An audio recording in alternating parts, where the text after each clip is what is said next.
Mes chers compatriotes, à maintes reprises, et récemment encore dans mon adresse du 19 mai 2020, j'ai attiré votre attention sur les manœuvres visant à organiser la succession de gré à gré à la tête de notre pays.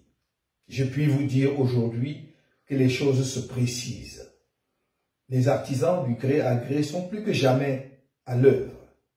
Par ce biais, ils veulent accélérer le cours de l'histoire à leur fin, au mépris de toutes les règles démocratiques de dévolution du pouvoir et des souffrances du peuple camerounais, je voulais dire de vos souffrances.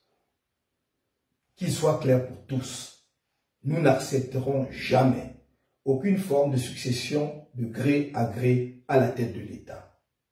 Nous nous dresserons contre toute manipulation, même constitutionnelle, tendant à l'accession à la fonction suprême par des moyens autres qu'électifs.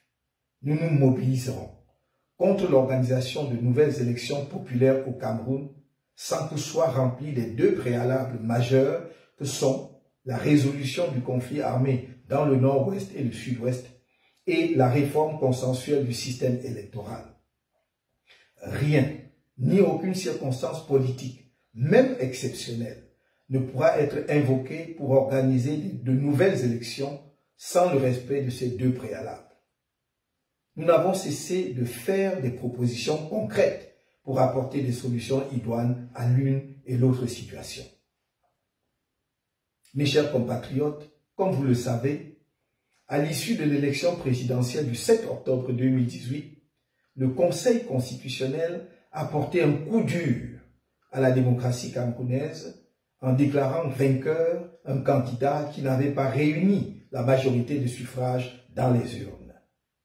À la suite de cette forfaiture, des militants et sympathisants du mouvement pour la renaissance du Cameroun ont été brutalisés, torturés, puis illégalement jetés en prison pour avoir protesté pacifiquement contre ce hold-up électoral, contre la guerre dans le nord-ouest et le sud-ouest, et contre la prévarication des ressources dédiées à l'organisation de la Coupe d'Afrique des Nations 2019, finalement retirée à notre pays.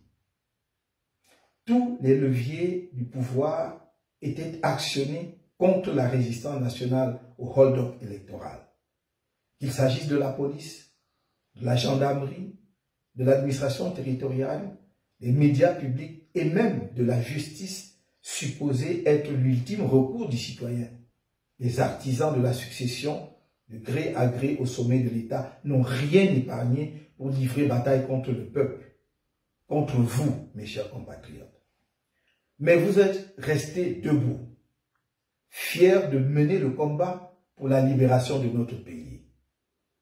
La réponse exceptionnelle que vous avez massivement apportée à l'appel au boycott du double scrutin législatif et municipal du 9 février 2020 que le MRC a lancé le 25 novembre 2019 en est une preuve irréfutable. Par votre non à ce double scrutin, vous avez martelé et réitéré votre non au hold-up électoral. Car il faut bien se rendre à l'évidence que le régime de M. Paul Biya reste sourd, indifférent et dédaigneux face aux souffrances de nos populations martyrisées du nord-ouest et du sud-ouest et aux attentes légitimes du peuple camerounais relatives à la réforme consensuelle du système électoral.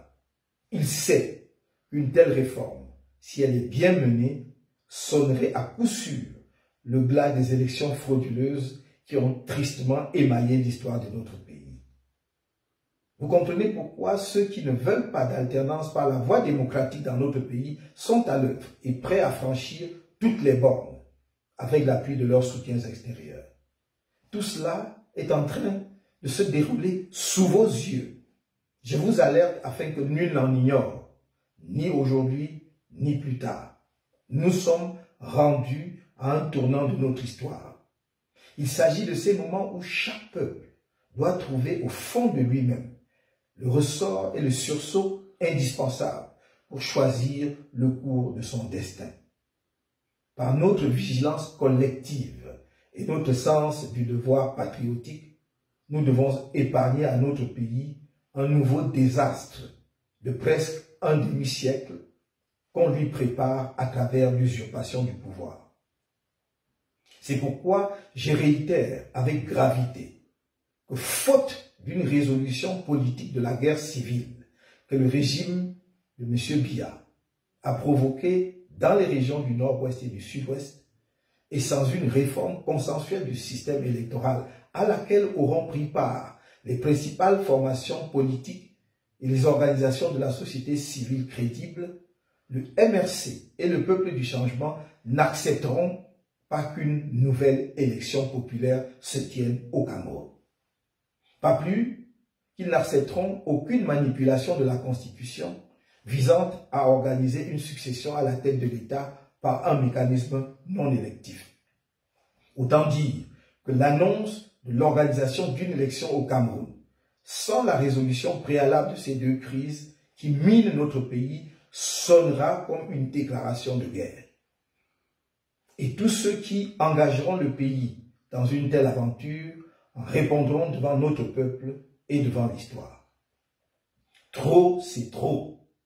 Le peuple camerounais a assez souffert de la gloutonnerie de quelques personnes dont toute l'incompétence, l'irresponsabilité et le cynisme s'étalent encore de façon dramatique à la face du monde dans le cadre de la lutte contre la pandémie du Covid-19 et qui croient pouvoir conserver éternellement le pouvoir uniquement par la terreur d'État.